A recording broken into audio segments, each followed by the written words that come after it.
तयारी झाली की सांगा सगळे. अजून बोलू का? नाही येत आहे, एक वायकेसाहेब येतात. करूया सुरू. सर्वप्रथम सर्वांनाच नवीन वर्षाच्या शुभेच्छा. आपली पहिल्या 1-2 दिवसात इथेच भेट झाली होती आणि तेव्हा देखील मी आपल्याला सांगितलेलं की पहिल्या आठवड्यातच खोके सरकारला टेन्शन नको, कारण सगळीकडून त्यांना टेन्शन आहे, वरतून आहे, आजूबाजूनी आहे, माईक खेचणाऱ्यांकडून सगळीकडून आहे. पण एक आपल्याला जाणवतं की गेल्या 6 महिन्यामध्ये जणू काही मोगलाई आपल्या राज्यात आलेली आहे. आपण जर बघितलं असेल तर ज्या मतदारसंघात आपण बसलेलो आहोत, परत परत मी हा विषय घेत असतो कारण हा विषय महत्त्वाचा आहे. तिकडचे स्थानिक गद्दार आमदार यांनी आमच्या गणपती बाप्पाच्या सणामध्ये मिरवणुकीच्या वेळी बंदूक काढली, पोलीस स्टेशनमध्ये फायरिंग केलं. काल परवाकडे रिपोर्ट आलं की त्यांच्याच बंदुकीतून ती गोळी चालवली होती. तरी देखील अजून कुठेही आर्म्स ॲक्टच्या त्वरित कुठेही कारवाई झालेली दिसत नाही. असेच अनेक प्रसंग या महाराष्ट्रात गद्दार आमदारांकडून झालेले आहेत. कोणाला धक्काबुक्की असेल, कोणाला शिवीगाळ असेल, कोणाला धमकी असेल, पण कुठेही काही कारवाई झालेली नाही आहे. पुढे जात असताना जर आपण बघितलं तर गेल्या 6 महिन्यामध्ये देखील आम्ही प्रत्येक वेळी जेव्हा अधिवेशन असतं किंवा इतर देखील आम्ही शेतकऱ्यांना मदत करायला सांगत असतो, ओला दुष्काळ जाहीर करायला सांगत असतो, मदत पोचली पाहिजे सांगत असतो, पण स्वतःला खोके आणि महाराष्ट्राला धोके ह्याच धोरणावर हे खोके सरकार पुढे चाललेलं आहे. तिसरी गोष्ट जर आपण बघितली तर एक सतत छत्रपती शिवाजी महाराजांचा अपमान असेल, महात्मा ज्योतिबा फुलेंचा अपमान असेल, हे सगळं करूनही राज्यपालांना कुठेही बदललेलं नाही आहे. त्यांना वाचवण्याचा प्रयत्न हे खोके सरकार करत आहे. पण हे सगळं जेव्हा होत असताना एक आता जाणवायला लागलेलं आहे की ह्या सगळ्या ज्या कॉन्ट्रोवर्सीज असतील, हे कुठच्याही धर्माबद्दल असेल, कुठच्याही व्यक्तीबद्दल असेल बोलणं, महापुरुषांबद्दल बोलणं असेल, हा एक स्मोक स्क्रीन म्हणून खोके सरकार तयार करत आहे, ज्याच्या मागून लपून पैसे काढणं, मुंबईला लुटणं, महाराष्ट्र लुटणं हे खूप मोठ्या प्रमाणात सुरू आहे. आजचा जो विषय मी घेत आहे, आपल्यासमोर आणत आहे, तो खूप महत्त्वाचा आहे, खूप गंभीर आहे. कारण हा विषय आपल्या प्रत्येक माणसाच्या, प्रत्येक व्यक्तीच्या एकदम जवळचा विषय. जर आपण बघितलं असेल तर खरं तर नागपूरमध्ये देखील आम्ही अनेक घोटाळ्यांबद्दल, गैरवर्तनांबद्दल बोललो. मग NITचं असेल, अनेक 2-3 विषयांबद्दल बोललो, पण तिथे कुठेही कारवाई झाल्यासारखी वाटत नाही. कुठेही लाज वाटून राजीनामा घेतल्याचं दिसत नाही. निर्लज्जपणे हा कारभार सगळा चालवतो. पण आजचा जो विषय तो महत्त्वाचा आहे, कारण आजचं जसं मी सांगितलं की मुंबई महानगरपालिकेची जी लूट ह्या खोके सरकारने सुरू केलेली आहे त्या विषयावर मी बोलणार आहे. आपल्याला आठवत असेल की ऑगस्टमध्ये ह्याच खोके सरकारने 5,000 कोटीचे रस्त्याची टेंडर काढलेले, रस्त्याची कामं काढलेली. त्याला कुठेही रिस्पॉन्स आला नाही. रिस्पॉन्स न आल्यामुळे ते टेंडर त्यांना स्क्रॅप करायला लागले. आत्ता मध्यंतरीच्या काळात परत सगळं बदलून वगैरे त्यांनी नवीन टेंडर्स आता घोषित केलेले आहेत. मला वाटतं पॅकेज दिले गेलेले आहेत. वर्क ऑर्डर ह्या पुढच्या 1-2 दिवसात येतील. पण हे होण्याच्या आधी मी मुंबईकरांना त्याच्या मागचं सत्य काय आहे ते लोकांसमोर आणण्याचा प्रयत्न माझा हा आहे. आपल्यासमोर देखील आहे, कारण आपण अनेक लोकांनी इथे BMC किंवा मुंबई ह्याला खूप वर्ष कव्हर केलेलं आहे. मुंबईबद्दल विषय आपण अनेक मांडलेले आहेत. मग ते आमच्या वेळीचे असतील, आधीचे असतील, नंतरचे असतील, बरोबर असतील, चुकीचे असतील, हे सगळं तुम्ही मांडत मुंबईला आपण जपत इथपर्यंत आणलेलं आहे. पण आजचा जो विषय महत्त्वाचा जो रस्त्यांचा आहे तो असा आहे की साधारणपणे 400 किलोमीटर एवढ्या रस्त्यांचं कॉन्क्रिटीकरणचं टेंडर काढलं गेलं आहे. 6,080 कोटी एवढं मोठं हे टेंडर आहे. आणि हे टेंडर काढत असताना काही ठळक गोष्टी मी आपल्यासमोर आणतो. पहिली गोष्ट म्हणजे मुंबईत काम करण्याचा जो फेअर सीझन असतो तो 1 ऑक्टोबर ते 31 मे असतो. म्हणजे 1 ऑक्टोबरला जी कामं पावसाळ्यानंतर सुरू होतात ती साधारणपणे 31 मे पावसाळ्याच्या आधी ही बंद झाली पाहिजेत, ज्याला आपण रोड्स क्लोज बोलतो किंवा कामं क्लोज करणं बोलतो, ती झाली पाहिजेत. जर हे काम आत्ता जर वर्क ऑर्डर दिली, साधारणपणे फेब्रुवारीच्या पहिल्या आठवड्यात ह्यांनी जर कामं सुरू केली, ती होतील की नाही अजूनही कोणाला माहिती नाही. कारण 400 किलोमीटर तुम्ही अंदाज घ्या, लक्षात घ्या की किती मोठं काम यांनी हाती घेतलं. 400 किलोमीटर हे रस्ते मुंबईत खोदून ठेवणार. ते कामं सुरू कधी होणार? बरं, एक रस्ता बनवत असताना साधारणपणे 42 युटिलिटीज त्या रस्त्याच्या खालती असतात, त्याच्याबरोबर कोऑर्डिनेट करायला लागतं. 16 एजन्सीज असतात, त्यांच्याबरोबर कोऑर्डिनेट करायला लागतं. आणि हे सगळं झाल्यानंतर ट्रॅफिक पोलिसची परवानगी घ्यायला लागते, त्यांची NOC घ्यायला लागते आणि मग कामं होतात. पण हे न बघता 400 किलोमीटरची कामांचे टेंडर आता काढलेली आहेत, 6,000 कोटी एवढी. दुसरं म्हणजे हे सगळं होत असताना घटनाबाह्य मुख्यमंत्र्यांना हे पण माहिती नाही आहे की किती एजन्सीज काम करतात, कुठे काम करतात, मुंबईचे रस्ते कसे आहेत, कसे वापरले जातात, कसे त्याला खोदकाम होतं, कशी कामं होतात. कारण आपल्याला आठवत असेल एखाद महिन्यापूर्वी फिल्म सिटीबद्दल मुख्यमंत्र्यांनी एक टेंडर काढायला सांगितलं. साधारणपणे 225 कोटीचं टेंडर महापालिकेला काढायला सांगितलं आणि तेव्हा त्यांच्या नजरेत आणून दिलं महापालिकेने की फिल्म सिटी ही महापालिकेच्या अतिरिक्त ही पूर्ण वेगळी संस्था आहे आणि ते त्यांनी काम करणं गरजेचं आहे. मुंबई किंवा BMCच्या पैशातून होऊ नाही शकत, ती वेगळी संस्था आहे. तरी देखील अजूनही त्या टेंडरचं काय झालं आहे हे आपल्याला माहिती नाही. म्हणजे मुंबईचा किंवा BMCचा पैसा ह्या दुसऱ्या संस्थेला देऊ शकतात का? स्टँडिंग कमिटी नसताना देऊ शकतात का? इम्प्रूव्हमेंट कमिटी नसताना देऊ शकतात का? जनरल बॉडी नसताना देऊ शकतात का? हा पहिला प्रश्न झाला. दुसरा प्रश्न हाच राहतो की हे सगळं जे आहे 400 किलोमीटरचं ते एकंदर फार्स ह्यासाठी वाटतो, हा घोटाळा ह्यासाठी वाटायला लागलेला आहे. कारण 400 किलोमीटरचे रस्ते 6,000 कोटीचे ह्याची स्केल बघता हे पॉसिबलच शक्यच नाही आहे, पॉसिबल पण नाही आहे. पण ह्याच्यातला घोटाळा कुठे आहे हे तुमच्या लक्षात आणून देतो. जरा माझी प्रेस आपले स्टील फोटोग्राफर्सना विनंती राहील की फ्लॅश बंद करा किंवा प्लीज थोडं मागे बसा. स्कॅम किंवा हे जे गैरवर्तन आहे ते आपण लक्षात घ्या. हे ऐकून घ्या कसं आहे. तर साधारणपणे आत्तापर्यंतची पद्धत अशी राहिलेली किंवा एक प्रथा अशी राहिलेली किंवा एक जी आपण बघतो टेंडर्समध्ये जी काही प्रथा असते की जी काही एस्टिमेट प्राईस असायची मार्च 2022पर्यंत सगळे कॉन्ट्रॅक्टर्स एस्टिमेट प्राईसच्या 20% ॲव्हरेज बिलो बीड करायचे. बिलो बीड करून जे कोणी बीड लोएस्ट यायचे ते बीड जिंकायचे. म्हणजे 100 रुपयाचं काम असेल तर साधारणपणे 80 रुपयात ते काम व्हायचं आणि तेही GST त्याच्यात पकडून. आता जे झालेलं आहे की हे जे 100 रुपयाचं काम होतं जे 20% बिलोनी जायचं ते काम जेव्हा 2022च्या ऑगस्टमध्ये 5,000 कोटीचं दिलं गेलं, कोणी याला रिस्पॉन्स आला नाही असं म्हटल्यानंतर साधारण नोव्हेंबर-डिसेंबरमध्ये BMCनी शेड्यूल ऑफ रेट हे बदललं.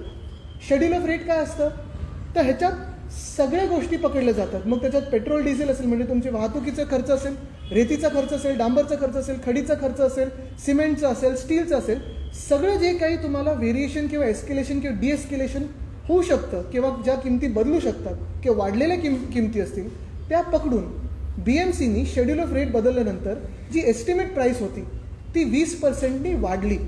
म्हणजे तुम्ही लक्षात घ्या जर 100 रुपये किंमत असेल 20%नी वाढली. म्हणजे इथेच पहिलं कॉन्ट्रॅक्टरना फायदा हा झालेला आहे की जे कॉन्ट्रॅक्टर 20% खालती बीड करायचे, 20% बिलो बीड करायचे, त्यांना 20% म्हणजे 100ला आले आणि आता शेड्यूल ऑफ रेट बदलल्यानंतर अजून 20% मिळाले. म्हणजे इथे 40%चं गेन ह्या कॉन्ट्रॅक्टर्सना झालेलं आहे. 40%चं गेन. ह्याच्यात पुढे जाताना आश्चर्याची गोष्ट ही किंवा धक्कादायक गोष्ट ही आहे की इतिहासात पहिल्यांदा कदाचित असेल GST जे बिलकुल व्हेरिएबल नाही आहे. GST बदलायला मार्केटनी नाही होत, GST काउन्सिल बसायला लागतं. केंद्र सरकारच्या खालती जे असतं त्यांच्यात सगळे फायनान्स मिनिस्टर्स बसतात आणि ते ठरवतात. 18% ह्या 48 म्हणजे हे 40%च्या वेगळं त्यांनी मोजलेलं. म्हणजे तुम्ही विचार करा पहिला गेन त्यांना -20वरनं 100 म्हणजे तो 80वरनं 100, 100वरनं 120, इथे 40%चा गेन झालेला आहे. त्याही पुढे जाऊन GST हा वेगळा मोजलेला आहे जो आत्तापर्यंत त्याच्यात पकडला जायचा. म्हणजे -20च्या बिडमध्ये जो GST पकडला जायचा तो पहिल्यांदा वेगळा मोजलेला आहे. बरं हे जे बिड सगळे झालेत ह्याच्यात lowest bidder on an average जर आपण बघितलं तो हे जे 40%चा गेन ज्या कॉन्ट्रॅक्टर्सनं झालेला आहे त्याच्याही अबव जाऊन साधारणपणे 8% सरासरीनी हे बिड्स त्यांनी आता जिंकलेले आहेत. म्हणजे तुम्ही विचार करा प्रत्येक कॉन्ट्रॅक्टरला सरासरी 48%चा ह्याच्यात फायदा आपण बोलू शकतो हा झालेला आहे. पहिली गोष्ट ही आहे जर आपण शेड्यूल ऑफ रेट बघितलं तर मुंबईचं सगळंच जे काय असतं म्हणजे कुठचंही टेंडरचं काम असतं ते इतर शहरांपेक्षा इतर जिल्ह्यांपेक्षा थोडं एनिवे वरती असतं, इतर अनेक राज्यांपेक्षा जास्ती असतं कारण इकडच्या किमती वेगळ्या. पण हे जरी पकडलं मग हे जे काही अबववर कॉन्ट्रॅक्ट आलेले आहेत मग 6.6 असतील, 7.43 असतील, 8%वर असेल, 9%वर असेल, हे जे अबव कॉन्ट्रॅक्ट आलेलं आहे ते एस्टिमेट जे रिवाईज केलेलं 40% जिथे वाढवलेलं आहे त्याच्याही वरती कसं मिळालं आहे ना, ही विचार करण्याची गोष्ट नाही का? BMCने ह्याच्यात निगोशिएट का नाही केलं? दुसरी गोष्ट जर आपण ह्याच्यात बघितली तर सुरुवात इथपासूनच होते की जेव्हा कुठचीही बॉडी तिथे नसताना म्हणजे जनरल बॉडी नाही आहे, तिथे महापौर नाही आहे, तिथे स्टँडिंग कमिटी नाही आहे, इम्प्रूव्हमेंट कमिटी नाही आहे, कुठचीही फायनान्शियल सँक्शन देणारी बॉडी किंवा लोकप्रतिनिधी नसताना प्रशासकाला हा एवढा अधिकार दिला कोणी की शेड्यूल ऑफ रेट बदलणं असेल, 6,000 कोटीची टेंडर कॉल करणं असेल, ही टेंडर अशी अलॉट करणं असेल, ह्याच्यात कुठे गैरवर्तन नाही ना झालं? हा फायदा कॉन्ट्रॅक्टरचा होत नाही आहे ना? हे विचार करण्याची गोष्ट आहे. कारण हा सगळा जो पैसा आहे हा मुंबईकरांचा पैसा आहे, मुंबईच्या हक्काचा पैसा आहे. आणि हा जो पैसा आहे हे खोके सरकार लुटायचा प्रयत्न करतंय. कारण जेव्हा ॲडमिनिस्ट्रेटर असतो तेव्हा कदाचित मग हे जे म्युन्सिपल कमिशनर म्हणून महापौरांकडून आदेश घ्यायचे असतील किंवा बॉडीकडून जे आदेश घेतात जनरल बॉडीकडून, आता महापौर नसताना, जनरल बॉडी नसताना कोणाकडून आदेश घेत आहेत? CM कडून घेत आहेत की स्पेशल CM कडून घेत आहेत? हे देखील लोकांसमोर येणं गरजेचं आहे. बरं, हे सगळं होत असताना तिसरी गोष्ट म्हणजे जसं मी सांगितलं, पहिली गोष्ट ह्या सगळ्या रस्त्यांची जी कामं काढलेली आहेत, 400 किलोमीटरच्या रस्त्यांची जी कामं काढलेली आहेत, त्याच्यात पहिली गोष्ट म्हणजे कुठेही ट्रॅफिक एनओसी नाही, कुठेही प्लॅनिंग नाही. रस्ते जे आहेत त्याची पण यादी मी तुम्हाला देणार आहे. कारण मुंबईत साधारणपणे अशी पद्धत आहे की जे 30 फुटाच्या विड्थच्या खालती रस्ते असतील, छोटे रस्ते असतात, आपले छोटे गल्ले असतात, तिथे आपण ॲस्फॉल्ट मॅस्टिक करतो, कधी कधी व्हाईट टॉपिंग करतो. सगळं काही सिमेंट कॉन्क्रीट करत नाही, कारण आपल्या रस्त्याच्या खालती 42 युटिलिटीज आहेत. खोदकाम करायला लागतं, डक्टिंग करायला लागतं, स्टॉर्म वॉटर ड्रेन असतं, वॉटर मेन्स असतात, सिवेज ट्रीटमेंटचे लाईन्स असतात जे आता नवीन आपण बांधतोय. पण हे सगळं होत असताना सगळीकडे एक तर कॉन्क्रीट करायचं, हे कुठून सुचलं? कुठून हा विचार आला? जर मुख्यमंत्र्यांना हेच वाटत असेल की सगळे रस्ते मुंबईतले 2 वर्षात सिमेंट कॉन्क्रीट होऊ शकतात, मग ठाण्यामध्ये जिथे पालकमंत्री होते 7 वर्षासाठी, UD खातं 2.5 वर्षासाठी होतं, MSIDCचं खातं त्यांच्याकडे 7 वर्ष होतं, कल्याण डोंबिवली असेल, ठाणे असेल, नवी मुंबई असेल, इथे चांगले रस्ते अजूनपर्यंत प्रत्येक गलीत का नाही झाले आहेत? खड्डेमुक्त रस्ते झाले आहेत का? नाही झालेत. आणि मुळात प्रश्न हाच येतो की मग प्रत्येक वेळी मुंबईवर राग काढायचा, मुंबईचे पैसे लुटायचे, मुंबईकडून खेचून घ्यायचं, ओरबाडून घ्यायचं.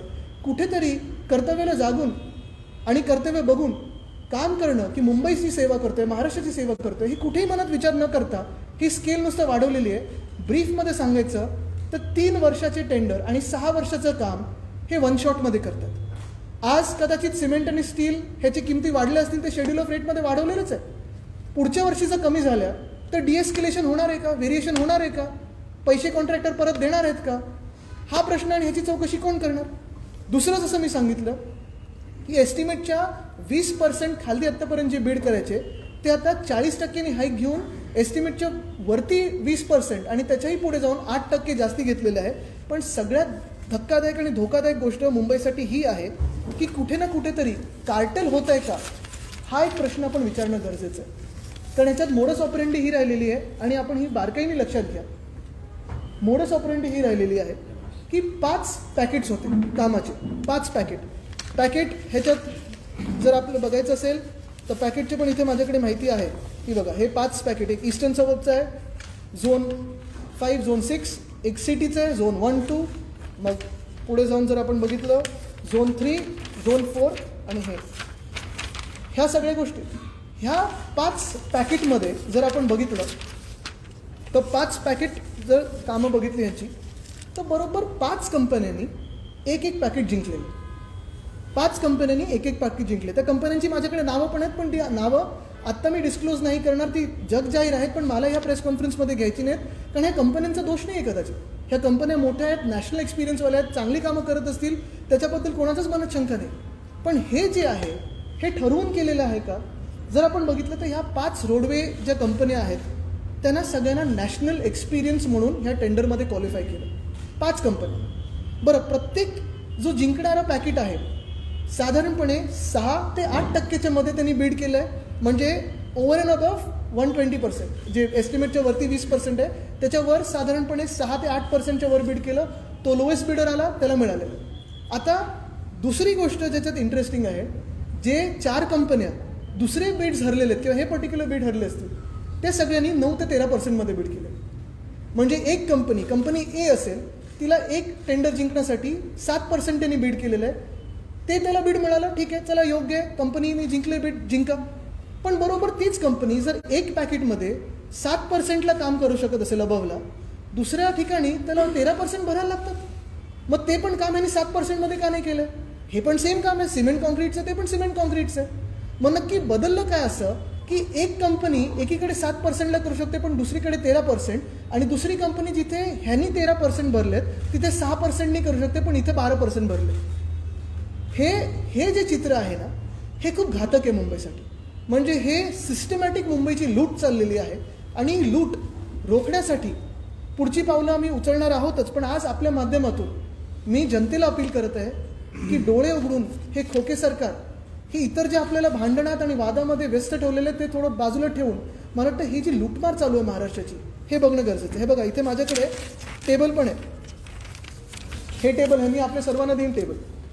ह्या टेबलमध्ये दिलेलं आहे कॉन्ट्रॅक्टर ए पॅकेट 1मध्ये साधारणपणे 4.5% अबव त्यांनी बीड केलेलं आहे, ते त्यांना पॅकेट मिळालेलं आहे. पॅकेट 2मध्ये त्यांनी 10.5% बीड केलं आहे. पॅकेट 3मध्ये 13.5% बीड केलेलं आहे. पण हे ना पहिलं पॅकेट मिळालेलं आहे. त्याच कॉन्ट्रॅक्टरनी दुसऱ्या पॅकेट म्हणजे कॉन्ट्रॅक्टर बी हे जे कॉन्ट्रॅक्ट हरलं तिथे त्यांनी 8.5% घेतलेलं आहे आणि चौथ्या पॅकेटमध्ये 7.5% घेतलेलं आहे. हा जो फरक साधारण आपल्याला जाणवायला लागलेला आहे तो हाच दिसतोय की एकंदर मुंबईची लूटमार करायची, मुंबईचे रस्ते खोदून ठेवायचे, मुंबईची वाट लावायची आणि मुंबईकरांना हैराण करून सोडायचं, हे या खोके सरकारचं धोरण दिसत आहे आणि हे आज डोळ्यासमोर आपल्या आलेलं आहे. बरं, हे सगळं सुरू असताना एक महत्त्वाचा प्रश्न मला आपल्या माध्यमातून या घटनाबाह्य मुख्यमंत्र्यांना विचारायचं आहे, कारण उत्तर त्यांच्याकडून अपेक्षित नाहीच आहे. जसं मी सांगितलं ना की उत्तर त्यांच्याकडून अपेक्षित नाही आहे, कारण वेदांता फॉक्सकॉनच्या वेळी पण मी चॅलेंज केलेलं डिबेट करायला आणि ह्यावेळी देखील मी आपल्याला सांगतो. साधारणपणे ह्याच अधिवेशनात आमदार 1-2 सुनील राणे असतील, कालिदास कोळंबकर असतील, सगळेच हे काही भाजपचेच आमदार आहेत, त्या सगळ्या लोकांनी मुंबईच्या रस्त्यांवर प्रश्न विचारलेला. ठीक आहे, त्याच्याबद्दल दुमत नाही, त्यांचा अधिकार आहे, त्यांनी विचारावा. हाऊसमध्ये सगळे प्रश्न विचारतात, वायकर साहेबांनी विचारले, मी विचारले, सगळ्यांनी विचारले. उत्तर मुख्यमंत्र्यांनी हे दिलेलं आहे की सदर कामाचा कालावधी पावसाळा वगळून 18 ते 24 महिने असा असून सदर कामे पुढच्या 3 आर्थिक वर्षात विभागली आहेत. हे कशासाठी? तर मार्च 2022ची कामं जी साधारण 80 कोटीची होती ती कधीपर्यंत पूर्ण होणार? तर मुख्यमंत्र्यांनी उत्तर हाऊसमध्ये रिटन उत्तर आहे जे त्यांनी दिलेलं आहे की 3 वर्षाचा कालावधी. जर ह्या कामांना 2000 कोटीच्या कामांना 3 वर्ष लागणार असतील तर 6000 कोटीची कामं, 400 किलोमीटरची कामं, काही काही ठिकाणी जिथे कॉन्क्रीट गरजेचं नाही अशी कामं ह्यांना किती वर्ष लागणार आहे? आणि म्हणूनच मुंबईच्या डोळ्यात धूळफेक करायची, निवडणूक आल्या म्हणून काही जाहीर करायचं, पैसे उधळपट्टी करायची पैशाची.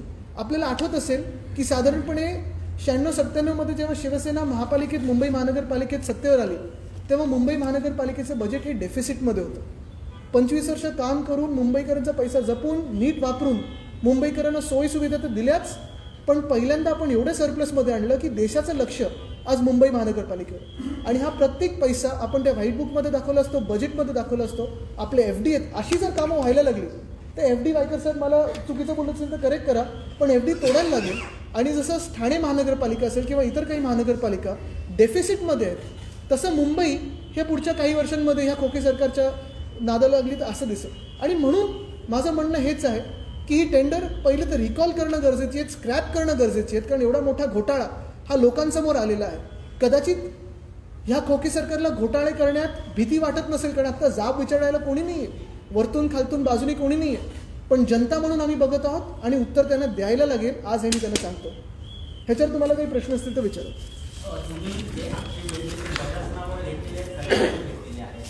सध्या जनरल बॉडी अस्तित्वात नाहीये, अशामध्ये ही कामं केली जातात असं तुमचा आक्षेप आहे. या विरोधात तुम्ही नेमकी तक्रार कोणाकडे करणार आहात, तर तुम्ही कोर्टात जाणार आहात? आता मला तुम्ही सांगा तक्रार कोणाकडे करायची? जेव्हा मुख्यमंत्रीच अशा घोषणा करायला लागतात, एका बाजूला ते उत्तर देत आहेत की 2500 कोटीची जी कामं आहेत 2022ची त्याला 3 वर्ष लागणार आहे आणि मग सांगतात आम्ही 2 वर्षात खड्डे मुक्त करू, कॉन्क्रीट करू. थोडा अभ्यास करणं गरजेचं असतं जेव्हा आपण पदावर बसतो की कॉन्क्रिटीकरण कुठे होऊ शकतं, कुठच्या शहरांमध्ये होऊ शकतं, कुठे गरज आहे, कसे कामं होतात, काय त्याचं एक वॉल टू वॉल डेव्हलपमेंट रोड्सची असायला पाहिजे, हे सगळं अभ्यास करूनच झालं लागतं. बरं, हे नुसतं गैरवर्तन नाही तर हा घोटाळा होणार जर हे पुढे वर्क ऑर्डर दिले तर.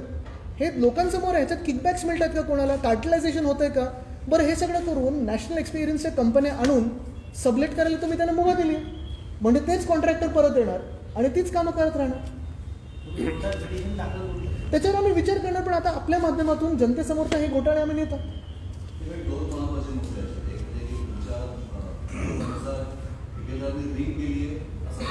असा मला तुमच्याकडे प्रश्न आहे, मी आरोप नाही केला.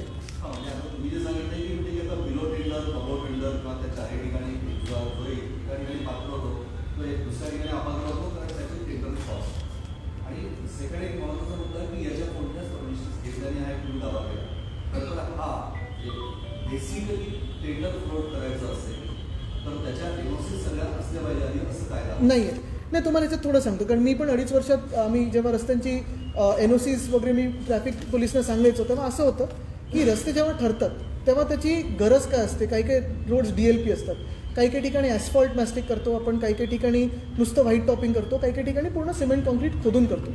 आता मरीन ड्राईव्हसारखा रस्ता ओबराय वगैरेच्या तिथे जर आपण बघितलं तर कॉन्क्रीट होता, पण पुढे आम्हाला जाणवलं की ॲस्फॉल्ट मॅस्टिकवर टिकून राहतं. 2013 झालेला रस्ता अजूनही नीट आहे, पण ते ॲस्फॉल्ट मॅस्टिकचं आहे. म्हणजे गरजेचं नाही की सगळीकडे सिमेंट कॉन्क्रीट झालं पाहिजे.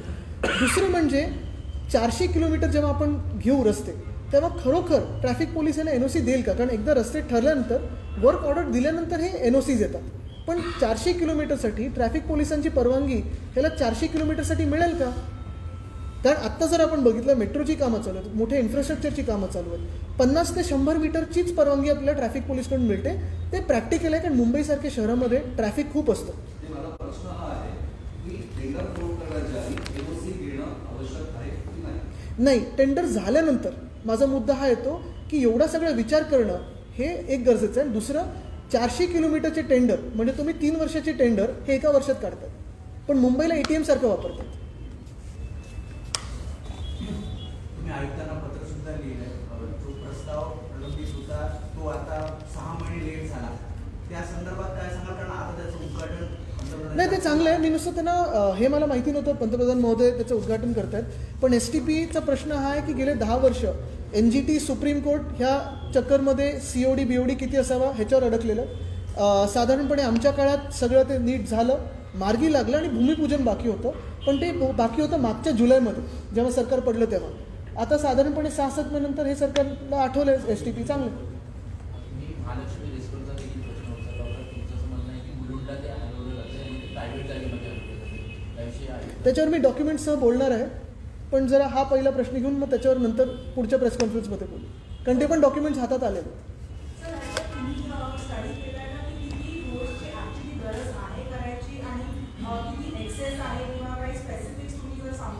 नाही, ह्याच्यात पहिली गोष्ट म्हणजे जे आपण सांगितलं ना की किती रोड्सची गरज आहे. आता रोड्सची यादी आम्ही पण थोडी प्राप्त करत आहोत, कारण काही काही ठिकाणी असं जाणवायला लागलं की एकदमच छोट्या गल्ल्यांमध्ये देखील जिथे सिमेंट कॉन्क्रीटचं गरज नाही आहे तिथे ह्यांनी प्रपोज केलेलं. दुसरी गोष्ट जे आत्ता पॅटर्न मला ब्युटिफिकेशनमध्ये दिसलं ते असं होतं की काही काही ठिकाणी ब्युटिफिकेशन झालेलं तोडलं आणि परत तेच केलं ब्युटिफिकेशन म्हणून. जसं माझ्या पणजोबांच्या पुतळ्याच्या तिथे केलेलं, तिथे 1700 कोटी त्यांनी वाया घालवलेत. हे मुंबईकरांच्या हक्काचे पैसे, त्याच्यावर पण आम्ही माहिती काढून बोलणार आहोत, माहिती मिळाली ती. पण हे सगळं होत असताना मूळ मुद्दा हाच राहतो. पहिलं म्हणजे स्केल. हे स्केल झेपणारं आहे का, परवडणारं आहे का, प्रॅक्टिकल आहे का. दुसरं म्हणजे जे काही एस्टिमेट शेड्यूल ऑफ रेट बदलल्यानंतर 20% वरती गेलं म्हणजे 40%चं गेन, त्याच्याही अबव 8% सरासरी म्हणजे 48%, त्याच्या वेगळं 18 म्हणजे 66%चं जे एस्केलेशन ह्यांना मिळालेलं आहे ते 8% गरजेचे आहेत का शेड्यूल ऑफ रेट बदलल्यानंतर. हे हाईक कशासाठी केलेलं आहे, प्रॉफिटसाठी केलं आहे, किकबॅकसाठी केलं आहे की खरोखर काही ह्याच्यात सत्य आहे. BMCने ह्याच्यावर पुढे या, पण हे स्क्रॅप करणं गरजेचं आहे कारण हा घोटाळा दिसतो लोकांसमोर. आणि तिसरी गोष्ट परत जसं मी सांगितलं ना की कार्टेलायझेशन होत आहे का हा माझा प्रश्न. 5 कंपन्यांना बरोबर 5 टेंडर मिळालेत आणि सबलेटचा त्यांना मुभा दिलेली.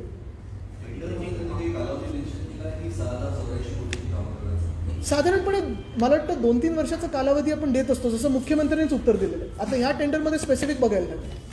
महापालिकेचा अधिकाऱ्याने वरिष्ठ अधिकाऱ्याने कोरोना काळामध्ये नाही, ते म्हणजे CM DCMची की खरं आहे ह्याची. ED म्हणजे कोण. कारण हे आता बिल्डर कॉन्ट्रॅक्टर सरकार होत चाललेलं आहे. कोरोना काळाच्या कामांची चौकशी जी आहे ती होणार आहे आणि पोटपोट होईल असंही चांगलं आहे, उद्या त्याच्यात मला काही जायचं नाही आहे. त्याच्यावर मला वाटतं आत्ता कॅगचं पण झालं, जे काय व्हायचं ते होऊ द्या. यापूर्वी जी टेंडरिंग प्रोसेस होती आणि आता जी तुम्ही सांगताय यामध्ये नेमका फरक काय, कशा पद्धतीने मार्गदर्शन झाले कसं तुमचा. महत्त्वाची गोष्ट पहिलं तर टेंडरिंग प्रोसेसमध्ये एवढा मोठा फंड सँक्शन करत असताना कुठच्या बॉडीचं सँक्शन घेतली. लोकप्रतिनिधी त्याच्यात नव्हते तर कोणाचं नक्की सँक्शन घेतलं. ॲडमिनिस्ट्रेटर आणि म्युन्सिपल कमिशनरनी सँक्शन दिलं आहे की कुठच्या मुख्यमंत्र्यांनी सँक्शन दिलं. दुसरी गोष्ट म्हणजे जसं मी सांगितलं की साधारणपणे गेल्या 10 वर्षात मी बघितलं सरासरी 2 ते 2,500 कोटीची कामं ही मुंबईत होतात. त्याच्यात आपण ठराविक कामच करू शकतो प्रत्येक वर्षी. 3 वर्षात हे विभागलं जातं कारण ट्रॅफिकच्या परवानगी असतात, 42 युटिलिटीज असतात. म्हणजे कदाचित कुठे आपलं महानगर गॅस असेल, कुठे MTNL असेल, कुठची फायबर असेल, कुठे वॉटर मेन्स असतील, कुठे स्टॉर्म वॉटर ड्रेन्स असतील. हे सगळे 42 एजन्सीज, काही सरकारी आहेत, काही प्रायव्हेट आहेत, काही सेमी ऑटोनॉमस आहेत. त्यांची NOC त्यांच्याशी कोऑर्डिनेट करून करायला लागतं, रस्ते बंद करायला लागतात. तर 6 वर्षाच्या कालावधीची कामं, 3 वर्षाचे टेंडर ह्यांनी एका वेळी काढलेले आहेत. दुसरं म्हणजे जसं मी सांगितलं, पहिल्यांदा GST वेगळा पकडलेला आहे. आणि तिसरं जे मी सांगितलं की एस्टिमेटच्या 20% अबव गेल्यानंतर 6 ते 9% परत अबव जाण्याची या कॉन्ट्रॅक्टर्सना काय गरज आहे? मुख्यमंत्री डावसला चाललेले आहेत, दौरा आहे, 1.5 लाख कोटीची कामे किंवा प्रोजेक्ट आणणार असं त्यांनी आधीच जाहीर केलं. नाही, त्याच्यावर मी बोलणार आहे, त्यांचं होऊ द्या. त्यांना आत्तापासून डायव्हर्सचं टेन्शन नका देऊ. पण महत्त्वाची गोष्ट ही आहे की माझी मुंबई विकू नका, स्वतःला तुम्ही विकलेलं आहे ते पुरेसं आहे. माझी मुंबई विकू नका आणि माझ्या मुंबईचं ATM करू नका. आपण इतके वर्ष मुंबईत शिवसेना आणि ते मिळूनच होते, तर त्यांनी इतकं मोठ्या प्रमाणात जे काढलेलं आहे टेंडर, अशा पद्धतीने ते एकत्र काढू शकतात का? हाच माझा मुद्दा आहे. आणि जरी तुम्ही 6,000 किंवा 12,000 कोटीची जरी कामं काढली तरी एका वर्षात ती होऊ शकतात का? एका वर्षात एवढी मोठी कामं काढणं योग्य आहे का? म्हणजे तुम्ही एक बघा, एक महत्त्वाचं कॅल्क्युलेशन आत्ता ह्या हाईटनंतर झालेलं आहे की मुंबईत पर किलोमीटर जो कॉन्क्रीटचा रस्ता 10 कोटीला बनायचा तो पर किलोमीटर आता 17 ते 18 कोटीला बनणार आहे. हा खूप मोठा फरक आहे. 17 ते 18 कोटी पर किलोमीटर जो 10 कोटीत बनायचा. जी जो ये आपने DMC सिद्धे सरकार का DMC घोटाले का हिंदी में भी काफ़ी विस्तार से बात करनी पड़ेगी, लेकिन कोई सवाल पूछे तो मैं बात करूँगा. असं आहे की तुम्ही जे म्हणताय तसं आपल्याकडे दोघांनी मिळून तुम्ही कामं केलेली, ते एकदम हा प्रोजेक्ट काढलेला आहे. दोघं कोण? तुमची युतीमध्ये होते ना, शिवसेने मनपामध्ये तुम्ही ते होते. त्यावेळेला होते, पण आता एकदम निघालाय, तुम्ही याच्या त्रुटी काढताय. त्या काढत असताना आपल्याला ते मुद्दा असं म्हणू शकतात की तुम्ही आम्ही विकास करतो झपाट्याने, कारण 2 वर्ष तुम्ही नक्की करा, पण विकास जोशीमठ सारखं करू नका. आता आम्ही वेगाने करतोय म्हणून हा विरोध. नाही, जोशीमठमध्ये झालं ना तसं होऊ नये म्हणून मुंबईचा विकास करताना खूप व्यवस्थितपणे विचार करून करायला लागेल. आपण बघितलं असेल, आजच बातमी आली की मुंबईत आता भुयारी रस्ते करणार. म्हणजे वरतून खालतून कसंही विचार न करता विकास हा शाश्वत विकास झाला पाहिजे. आणि हेच मी विचारीन जे आमच्यासोबत 25 वर्ष होते किंवा जे नगरसेवक राहून आता खासदार झाले असतील, आमदार झाले असतील सगळ्याच पक्षांमध्ये, त्यांना विचारीन की अशा प्रकारचं टेंडर लोकप्रतिनिधी नसताना हे तुम्हाला पटणारं आहे का सगळ्याच पक्षांमध्ये? कारण ठीक आहे, गद्दार जे आहेत ते 40ची टोळी आहे, त्यांना माहिती आहे की जास्ती वेळ त्यांचं सरकार टिकणार नाही, जे काय आहे ते आत्ताच आहे. पण पुढे जात असताना जो लॉंग टर्म विचार लोकप्रतिनिधींना करायचा आहे तो लोकप्रतिनिधी नसताना एवढं मोठं टेंडर येणं हे किती योग्य आहे? आणि महत्त्वाची गोष्ट म्हणजे जे काही आपल्याला ह्याच्यात ओपन जे काही इरेग्युलॅरिटीज दिसत आहेत त्या त्यांना मान्य आहेत का, हा देखील माझा प्रश्न आहे. तुम्ही म्हणाला तुमच्या प्रेस कॉन्फरन्समध्ये की मुंबईवर राग काढू नका. मला वाटतं सरकार खास करून मुंबई विरोधी आहे, कारण त्यांनी पण हा मुद्दा उपस्थित केलेला होता की मुंबईत त्या गोष्टी ज्या त्या बाहेर गेल्या जातात. मुंबई विरोधी नाही, हे पूर्ण महाराष्ट्र विरोधी सरकार आहे. जर आपण बघितलं तर सुरुवात राज्यपाल महोदयांकडून करावी, तर त्यांनी जे काही आत्तापर्यंत शब्द वापरलेले आहेत किंवा जे काही म्हणालेले आहेत आत्तापर्यंत, मग छत्रपती शिवाजी महाराजांवर असो, महात्मा ज्योतिबा फुलेंवर असो, कुठेही काही त्यांना एक साधं गोष्ट पण त्यांना सांगितली नाही, कुठेही त्यांना बाजू काढण्याची पण मागणी केली नाही. अनेक गोष्टी, मग ह्या सगळ्या गोष्टींना लक्षात घेत असताना वेदांता फॉक्सकॉन निघून गेले असेल, अनेक प्रोजेक्ट्स निघून गेलेले आहेत. जे मी सांगतो परत की कितीही मोठा प्रोजेक्ट आणला तरी एक प्रोजेक्ट वेदांता फॉक्सकॉनपेक्षा हे सगळे प्रोजेक्ट अजूनही छोटे आहेत आणि ते 100% महाराष्ट्रात येणारा प्रोजेक्ट हा बाहेर निघून गेला.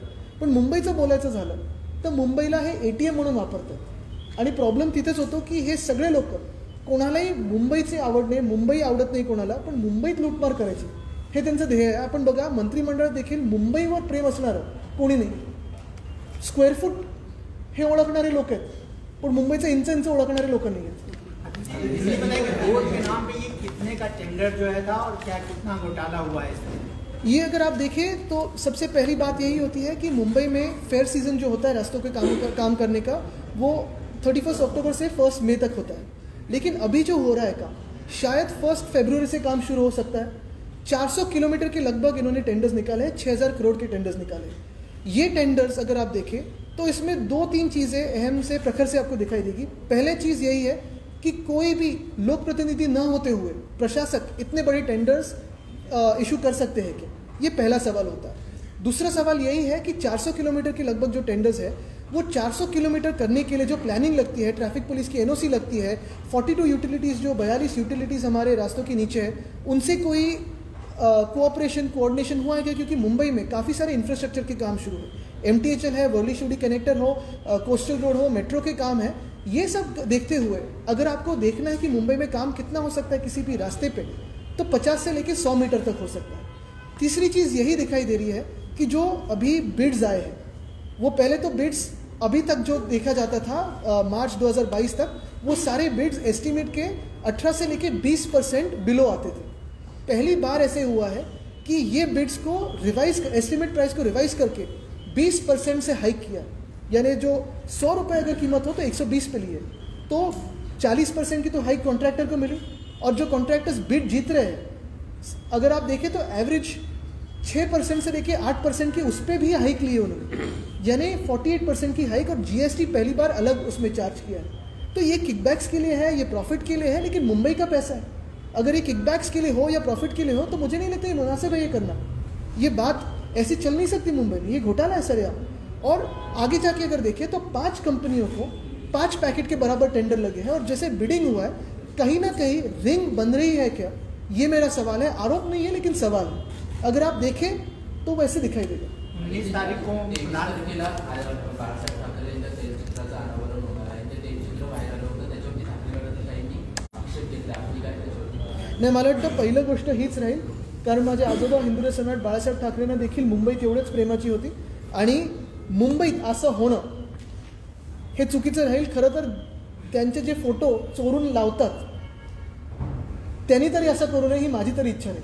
कुठेतरी लाज वाटून हे टेंडर स्क्रॅप करावं आणि परत एकदा कोर्ट मॉनिटर्ड टेंडर जसं STPसाठी केलं तसं सुप्रीम कोर्ट मॉनिटर्ड टेंडर काढावं, तरच आम्ही मान्य करू. कारण लोकप्रतिनिधी नसताना कोणी तिथे प्रश्न विचारायला नाही. आदि जी 19 तारीख को प्रधानमंत्री जी आ रहे हैं, कई योजनाओं का उद्घाटन करने नाही, इस पे नाही आज क्या आप मानते हैं कि त्याच्यावर मी नंतर बोलू ना, 23ला बोलू. तर त्याच्यावर उपाय काय? तुम्ही बोलताय उपाय हाच आहे. त्यांना गद्दार म्हणताय, सगळं होतंय, मुंबईला वेगळ्या शोषण करण्याचं काम चालू आहे, पण मग तुम्ही बोलून ऐकत नाही तर जनता काय करणार आहे? जनता ऐकत आहे. मी तर हेच सांगतो सतत की निवडणुका लावा उद्या, जनता तुम्हाला दाखवेल की नक्की निकाल काय. आदित्यजी सत्तेजीत तरुणांना पाठिंबा देणार का अपक्ष अर्ज भरला? नाही, मला वाटतं पहिला हा प्रश्न महत्त्वाचा आहे, कारण जसं मी सांगितलं ह्या सगळ्या कॉन्ट्रोवर्सीज, या स्मोक स्क्रीन आहेत. महत्त्वाचा प्रश्न हाच आहे की जी महाराष्ट्राची आणि मुंबईची लूटमार चालू आहे त्याच्यावर आपल्याला उत्तर काढायला लागेल. धन्यवाद.